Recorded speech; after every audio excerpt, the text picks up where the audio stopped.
You ever watch someone build their own disaster with a smile on their face? I have. And I gotta say, there's something darkly poetic about standing knee-deep in what used to be your own wetlands boots, sinking into mud and realizing the president of your HOA just turned your sanctuary into a community highway. A highway, she called it.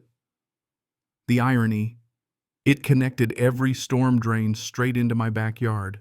I wish I was kidding. When I first bought this land, I knew every single cattail and cypress by name. I was the weird neighbor who'd rather talk to frogs than people 60 acres of open sky and water, a place where the wind in the grass sounded like a secret, and you could almost hear the land breathing. But Natalie Adams, our new HOA president, she looked at my wetlands and saw wasted space. Asphalt, not conservation, that was her gospel. Now the very concrete she poured without so much as a whisper to the authorities is cracking under its own arrogance. And you know what? The thunder rolling in that afternoon felt personal. Nature's first collection notice. People always think you can just pave over nature and move on. But nature keeps receipts. Anyway, before I really dive in, go ahead, drop a comment, let me know where you're watching from. And don't forget to subscribe if you like stories where karma doesn't miss. So who am I, Thomas Harris? Environmental consultant by trade. I spend my days telling people what not to build: roads through migration paths, driveways that choke off natural drainage houses and flood zones. After 25 years in this field, you'd think I'd be numb to stupidity. I thought so too till I met Natalie. When I moved into Willow Bend Estates, it was nice, peaceful. Retirees, teachers, small business folks, the kind of people who wave when they drive by and leave you pies at Christmas. My land made a buffer on the south side. Honestly, most people didn't even realize it wasn't part of the HOA.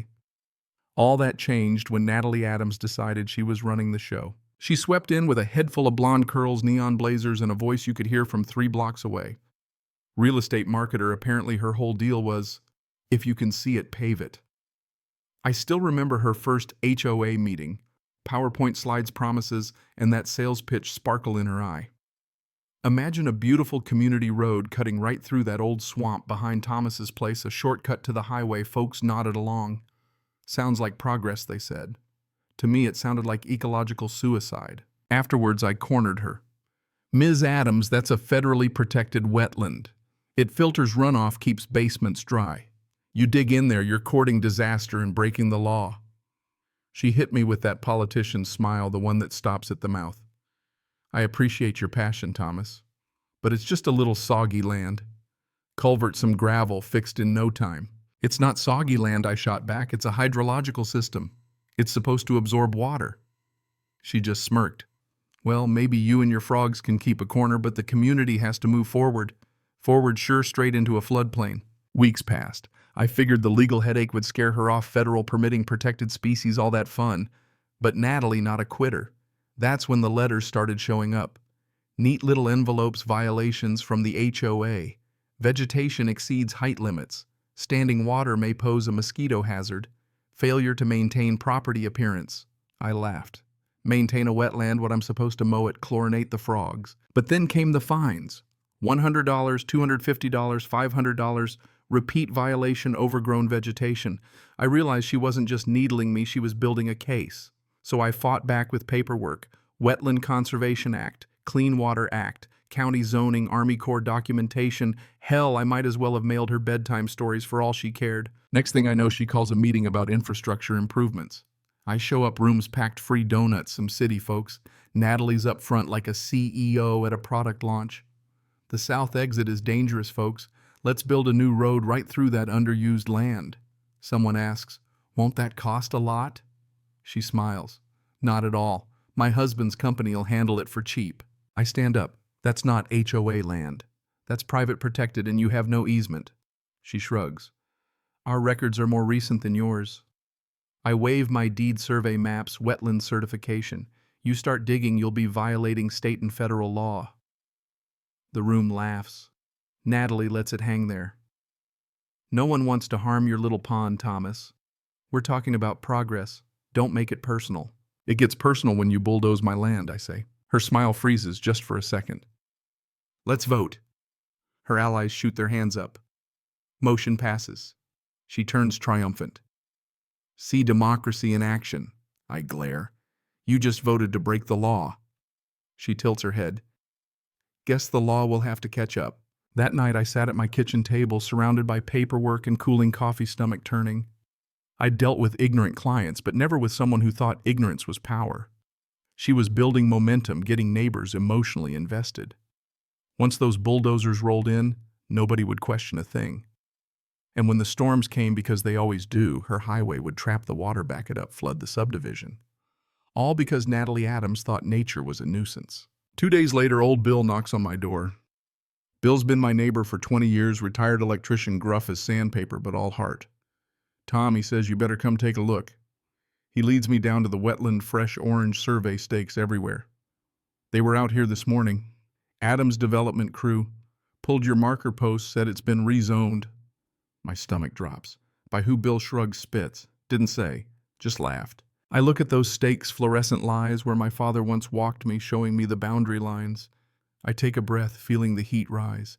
If Natalie wants a road, she's about to learn how heavy paperwork can get. Bill grins. You gonna make it ugly? No, I say, grabbing my camera. I'm gonna make it legal. He laughs. Same thing in her world. That night I start documenting everything: stakes, maps, letters, GPS, timestamps, trail cams. The fight's begun. 3 weeks later, another violation. Failure to maintain visual uniformity. Whatever that means. Fine, $750. I call the HOA office. Willow Bend Estates. Janet speaking. This is Thomas Harris. Another violation. Oh, Mr. Harris, those are automatic. Boards reviewing properties bordering community land. You mean my land? Silence. Well, the new survey shows an expanded easement. President Adams said she discussed it with you. I snort. She discussed it with my mailbox. I hang up. That night, frogs are louder than ever, like they sense what's coming. I file complaints with the county, the EPA, the Army Corps, maps, photos, GPS. If Natalie wants to play, I'll bring the feds to the party. But she escalates. Flyers in mailboxes, clearing the swamp for the good of Willow Bend. She paints me as the crazy, the obstructionist cartoons of me and waiters glaring from a puddle. One man's swamp is everyone's problem. Gotta give it to her, she's got propaganda skills. I go to the next HOA meeting. Packed house. Natalie's up front slideshow, glowing aerial renderings of the new road. This underutilized area currently holds stagnant water and breeds pests. With proper drainage, it'll finally serve the community. I stand up. You mean destroy the community's natural flood control? She smiles. Thomas, how wonderful of you to join us. Everyone meet the property owner graciously hosting our road. Hosting, I bark. You're trespassing. She keeps smiling. Don't worry, our engineers have approved the plan. She points. 2 guys in polo shirts nod. Contractors, I say. They build, not protect. Natalie leans closer. Perfume thick as fog. Progress means sacrifice. The community will thank you. When it floods, they'll thank me. I shoot back. Her smile flickers. The meeting dissolves into shouting. She bangs the gavel motion to approve construction. Hands up majority. Just like that democracy bulldozes reason. Next morning, grinding machinery bulldozer 20 feet from my fence blade, pushing into mud. Workers yell. Natalie stands there, sunglasses flashing. I march out. Get off my land. Worker points at her. Talk to the boss. She waves a folded paper. Easement authority, you were notified. I snatch it. HOA document full of typos, no seals, no signatures. This isn't worth the ink. She shrugs. But the community voted. You have no jurisdiction. Then sue me, she says, and walks away. So I do. I call Evelyn, my old lawyer. Her tone goes from amused to horrified. File an injunction now. You've got documentation, right? Photos, GPS, videos, everything. Good. Keep filming. Don't confront her alone. The machines keep tearing up the marsh. Natalie laughs with a county inspector. Suddenly I realize this isn't ignorance, it's arrogance with friends in high places. By sunset, 1/3 of the wetlands gone. I walk the edge, water sloshing around my ankles. You're building a dam, not a road, I mutter. But then I notice something. The marsh's usual trickle is gone. The new embankment blocks the outflow. They just turned my land into a bathtub. Day after day, I log the water level, watching it rise with every rain. I send it all to Evelyn, and she says if this continues, call the state emergency office immediately. Then comes the rain. The advanced drainage system Natalie bragged about. 2 metal culverts 3 feet above the water line. Water doesn't drain uphill. I comment under her post, water doesn't negotiate, Natalie. It remembers. She deletes my comment and bans me from the forum. Rain turns steady, the camera records every 30 minutes. Midnight water's up 2 inches. 2 a.m. up 6. By dawn, a foot higher. Neighborhood chat explodes, flooding, drains overflowing. Natalie still posts minor runoff. Road is holding beautifully. And it was too well. I go out, check the situation. Rain pours puddles ankle deep. The asphalt is a black levee. The wetlands are now a lake. I film cracks forming in the road. Old Bill drives up, yells. She's about to get her baptism. When it breaks, it's not just her house, I warn him. That afternoon, sky goes green, the before-disaster green. Local radio flash flood warning, Willow Bend County. I launch my drone. From above, the road cuts through the marsh like a scar. Water strains against it, cracks widen. 7 p.m., power flickers, dies. The wetlands are a reservoir. The road's the only thing stopping disaster. 9 p.m. Deputy Harris knocks, soaked and shivering. We've got flooding. HOA asks if you'll open your drainage channels. You built a dam, now you want me to bail you out. Look, I'm just passing the message. Your land's higher. You might save some homes. If I open them now, all the pressure will hit at once. Tell Natalie to evacuate south of the road. Now. He hesitates, then nods. 10 p.m. rains a roar. Drone feed shows water cresting the asphalt, tiny rivers across its surface. The dam seconds from failure. I start the camera, voice barely steady. Day 41. Water level critical. Any minute now, physics wins. Lightning cracks, thunder shakes the ground. Then a low groan, asphalt buckles, splits. Water erupts, tearing the road open. The dam bursts, a brown wall surging into Willow Bend. Streetlights vanish, car alarms blare, a white SUV spins in the current, Natalie's, I realize. By midnight, the HOA clubhouse washes away. My house stands barely on higher ground. Nature doesn't roar in triumph, it just takes back what's hers. Morning silence, sirens in the distance. The highway is a river, houses half submerged, fences drifting. I help a couple trapped in their attic, cutting a hole in the roof with my pocket knife. The man shivers. They said the new road would protect us. I almost laugh. That road trapped you. Then I see her, Natalie, perched on her porch roof, soaked hair in her face. She's screaming, but the wind swallows her voice. I yell, "You still think it's just a puddle, Natalie?" She begs. Thomas, help me. Every part of me wants to turn my back, but this isn't about revenge anymore, it's survival.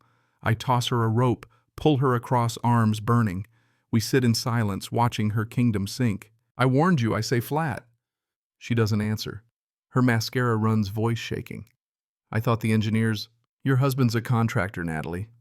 He builds driveways, not dams. I didn't think it would be this bad. That's the thing about nature. It doesn't care what you think. By sunrise, the floodwaters start to recede. My wetlands dismissed as useless shimmer in the morning light, scarred but alive. The rest of Willow Bend isn't so lucky. Main road collapsed, clubhouse reduced to matchsticks, half the homes unlivable. The news picks it up, cameras everywhere. Local HOA road collapses, floods neighborhood. But it wasn't a freak accident. It was inevitable. Investigators show up, EPA, Army Corps, FEMA. They take my footage, my logs. One woman says, "This evidence is going to be important. Whoever approved this is in serious trouble." I watch Natalie try to explain herself to reporters, voice trembling. We didn't know. Almost feel sorry for her. Almost. Weeks pass, restoration crews rebuild, lawsuits fly. Natalie faces fines, civil suits, criminal charges. Her reputation collapses faster than her highway. The HOA dissolves, the board turns on her neighbors, spray paint Nature One on her garage. Even Deputy Harris stops by one morning, apologizes for not doing more. Nobody thinks it'll end like this, he mutters. Not till it does, I say. By summer, the wetlands are healing, frogs return, egrets drift in. The new community association is led by a biologist. First meeting, we're not building roads, we're building responsibility. I raise my mug to that. One afternoon, I get a letter, Natalie. I thought leadership meant control. Now I see it means stewardship. She's doing community service at a city garden. I don't reply, but I tuck the note in my field journal. Some apologies are best left silent. One year after the flood, we gather at the marsh's edge, laying flowers for what was lost. I tell the crowd people said this land was useless, but when it mattered, it held the line. Nature doesn't take sides. The question is, will we listen? That evening, I walked the new boardwalk, sun melting into blue water, a heron gliding overhead. The same place where Natalie's highway once stood, now a sanctuary again. And it hits me. The flood didn't just wash away roads and houses. It washed away illusions. My father used to say, the earth remembers. You mistreat it, it'll remind you. You care for it, it'll return the favor. He was right. In the end, Willow Bend's story isn't just about floods or property lines. It's about humility.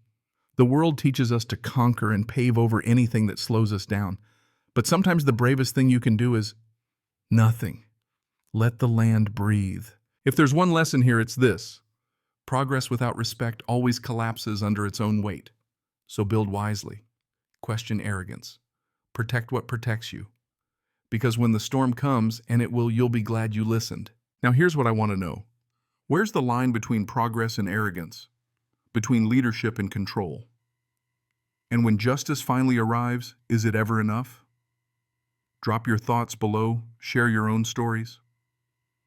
When did you see karma or nature have the last word? I want to hear it.